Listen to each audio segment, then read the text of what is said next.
آج انشاءاللہ تعالی ہم سورۃ العلق کی آیت نمبر 14 سے لے کر آیت نمبر 19 تک پڑھتے ہیں اور ان آیات کو سمجھنے کی کوشش کرتے ہیں۔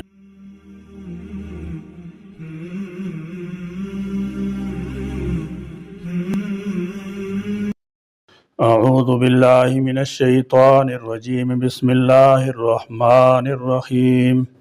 الم یعلم بأن اللہ یرا کلا لئن لم ينتہ لنسفعا بالناصیہ ناصیۃ کاذبۃ خاطیہ فلیدع نادیہ سندع الزبانیہ کلا لا تطعہ واسجد واقترب۔ علم کیا نہیں، یعلم جانا اس نے، بأن یہ کہ بلا شبہ، اللہ یرا اسے دیکھ رہا ہے۔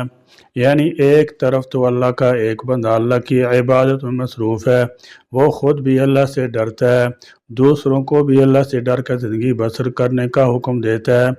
دوسری طرف اللہ کا باغی ہے، دعوت حق کو ٹھکراتا ہے اور اس راہ تکبر منہ پھیر کر چل دیتا ہے، پھر وہ اپنے آپ کو حق پر بھی سمجھتا ہے۔ ذرا سوچو، اس اللہ کے باغی کی عقل پر پتھر نہیں پڑ گئے، اسے یہ بھی خیال نہیں آتا کہ کسی کے اعمال خواہ اسے ناپسند ہوں، بہرحال اسے اللہ کی عبادت سے کبھی نہ روکنا چاہیے۔ پھر وہ یہ بھی نہیں سوچتا کہ اللہ اس کو بھی دیکھ رہا ہے اور اس اللہ کے باغی کو بھی۔ ان میں سے جو شخص جس سلوک کا مستحق ہوگا اللہ اس سے ویسا ہی سلوک کرے گا۔ تو علم یعلم بأن اللہ یرا کہ اللہ تعالیٰ اس باغی اور طاغی کی تمام حرکات کو دیکھ رہا ہے کہ کس طرح مخلوق کو تنگ کرتا ہے، نمازی کو نماز پڑھنے سے اور قرآن کریم کی تلاوت سے روکتا ہے، انہیں ظلم کے خلاف آواز اٹھانے سے روکتا ہے۔ اسے جان لینا چاہیے کہ اللہ تعالیٰ اس کے ہر فعل سے واقف ہے۔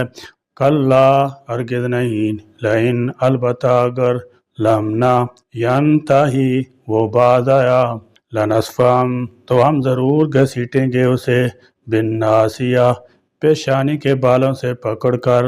اس لیے یہاں تنبیہ کے انداز میں فرمایا کلا لئن لم ینتہی لنسفعا بالناصیہ، خبردار اگر یہ آدمی اپنی اس گندی حرکت سے باز نہ آیا تو پھر لنسفعا بالناصیہ ہم اسے پیشانی سے پکڑ کر گھسیٹیں گے۔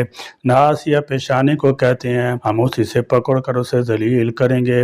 اس نے بال تو شریف آدمیوں کی طرح رکھے ہیں مگر حقیقت میں جھوٹا ہے، ظالم ہے اور طاغی ہے، اس کے اندر ظلم زیادتی اور کفر بھرا ہوا ہے۔ اللہ تعالیٰ نے پہلی سورہ میں ہی دھمکی دے دی، اگر یہ لوگ باز نہ آئے تو انہیں ذلیل رسوا کیا جائے گا۔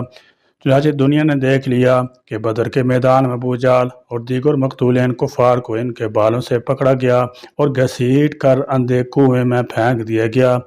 دنیا میں تو ان کا یہ حشر ہوا اور آخرت میں فرشتے انہیں گھسیٹ کر دوزخ میں ڈالیں گے۔ نماز سے روکنے والے کے لیے اللہ تعالیٰ نے یہ سخت وعید سنائی، کیونکہ یہ روکنا اللہ کے حکم کے خلاف تھا۔ ہاں بعض مواقع ایسے بھی آتے ہیں جب نماز پڑھنے سے شرعاً روکا جاتا ہے، مثلا سورج کے طلوع یا غروب کے وقت، زوال کے وقت، عصر کے بعد نفل پڑھنے سے منع فرمایا ہے۔ حضرت عمر رضی اللہ تعالی عنہ آدمی کو بھیجا کرتے تھے کہ دیکھو جو شخص نماز عصر کے بعد نفل پڑھتا ہے اس کو در مار دو۔ یہ تو اللہ کے حکم کی تعمیل تھی، مگر مشرک اور طاغی کی ممانعت اللہ کے حکم کی خلاف ورزی تھی، اس لیے اسے سخت تنبیہ کی گئی کہ اسے پیشانی کے بالوں سے پکڑ کر گھسیٹا جائے گا۔ کہتے ہیں کہ حضرت ابراہیم علیہ السلام کی اولاد میں سر کے بالوں کو بڑی عزت کی نگاہ سے دیکھا جاتا تھا اور انہیں جان کے برابر خیال کیا جاتا تھا۔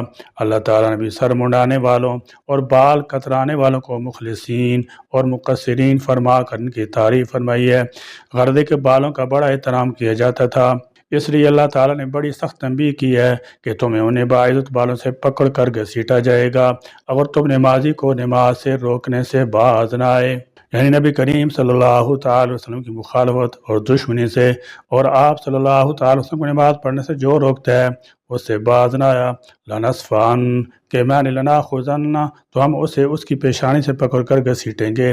حدیث میں آتا ہے ابو جہل نے کہا تھا کہ اگر محمد کعبے کے پاس نماز پڑھنے سے باز نہ آیا تو میں اس کی گردن پر پاؤں رکھ دوں گا، یعنی اسے روند دوں گا اور یوں ذلیل کروں گا۔ نبی کریم صلی اللہ تعالی وسلم کو یہ بات پہنچی تو آپ صلی اللہ تعالی وسلم نے فرمایا اگر وہ ایسا کرتا تو فرشتے اسے پکڑ لیتے۔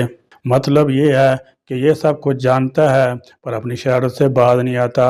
اچھا اب کان کھول کر سن لے، اگر اپنی شہادت سے باز نہ آیا تو ہم اس کو جانوروں اور ذلیل قیدیوں کی طرح سر کے پل پکڑ کر گھسیٹیں گے۔ ناصیۃ پیشانی، کاذبۃ جو جھوٹی ہے، خاطیہ خطا کار ہے، یعنی اس کی پیشانی یا دماغ میں تکبر کا جو خناس سمایا ہوا ہے اور وہ اپنی ایسی حرکتوں سے باز نہ آیا تو ہم اس کی بد کردار اور بد نیت پیشانی کو ذلیل مجرم کی طرح پیشانی کے بالوں سے گھسیٹ کر جہنم رسید کر دیں گے۔ فَلْيَدْعُ چنانچہ چاہیے کہ وہ بلا لے نادیہ اپنی مجلس کو۔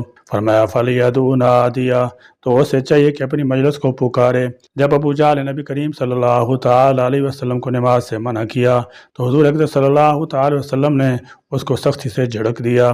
اس پر اس نے کہا کہ آپ مجھے جھڑکتے ہیں، خدا کی قسم میں آپ کے مقابلے میں نوجوان سواروں اور پیدلوں سے اس جنگل کو بھر دوں گا۔ آپ جانتے ہیں کہ مکہ مکرمہ میں مجھ سے زیادہ بڑے جتھے والا اور مجلس والا کوئی نہیں ہے۔ اس پر یہ آیات نازل ہوئیں جن کا مفہوم یہ ہے کہ ابو جہل اپنی مجلس والوں کو پکار لینے کی دھمکی لگا رہا ہے تو اسے چاہیے کہ میرے حبیب صلی اللہ تعالی علیہ وسلم کے مقابلے میں اپنی مدد کے لیے اپنی مجلس کو پکارے۔ اگر اس نے ایسا کیا تو ہم بھی جلد ہی دوزخ کے فرشتوں کو بلائیں گے جن کا مقابلہ کرنے کی طاقت ان میں سے کسی کے پاس نہیں ہے۔ حضرت عبداللہ بن عباس رضی اللہ تعالی عنہما سے روایت ہے نبی کریم صلی اللہ تعالی علیہ وسلم نے ارشاد فرمایا اگر ابو جہل اپنی مجلس کو بلاتا تو فرشتے اسے اعلانیہ طور پر گرفتار کر لیتے۔ سندعو ان قریب ہم بھی بلا لیں گے الزبانیہ دوزخ کے فرشتوں کو۔ الزبانیہ زبانیہ سے مراد بالاتفاق دوزخ کے عذاب دینے والے فرشتے ہیں۔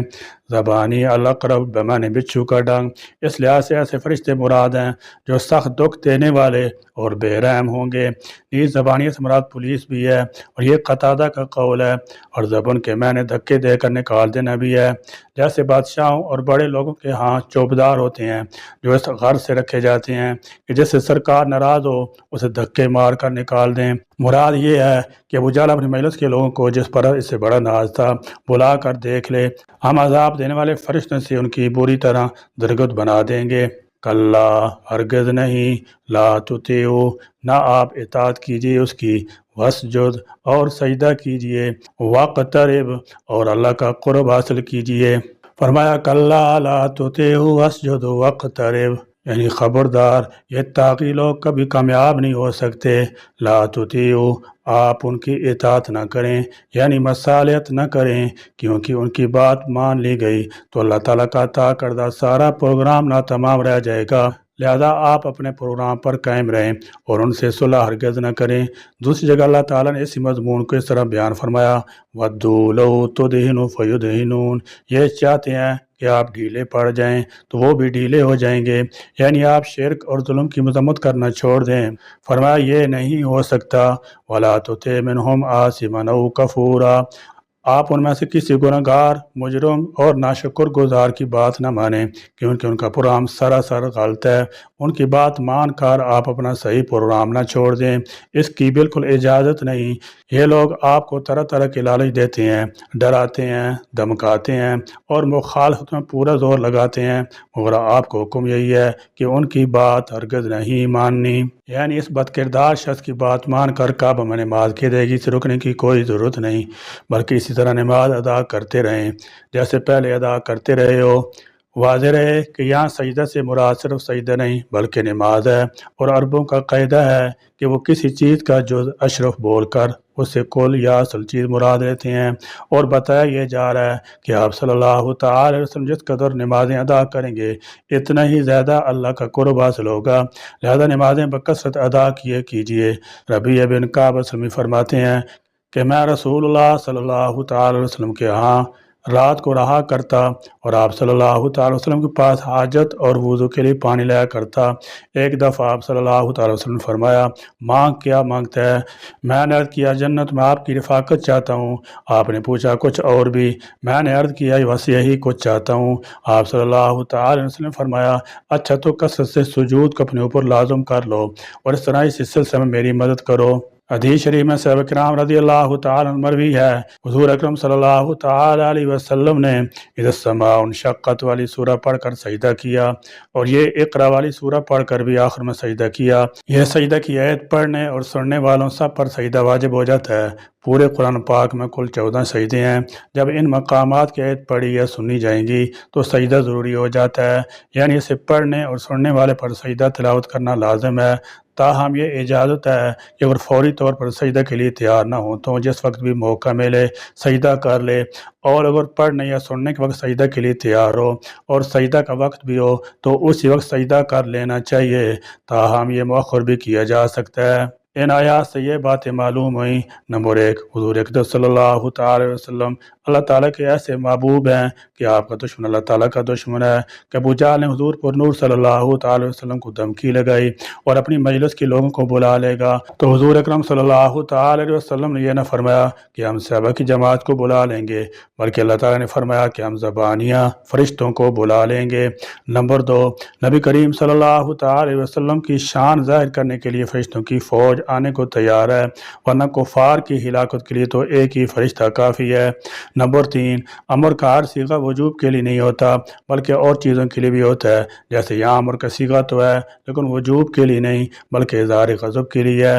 نمبر 4، سجدہ بہترین عبادت ہے کہ اس میں بندہ زمین پر اپنا سر رکھ کر اپنے عز کا اظہار کرتا ہے اور زبان سے اللہ تعالیٰ کی عظمت کا اقرار کرتا ہے، اس لیے ہر رکعت میں سجدے 2 ہیں۔ نمبر 5، سجدے میں اللہ تعالیٰ جل شان قرب نصیب ہوتا ہے۔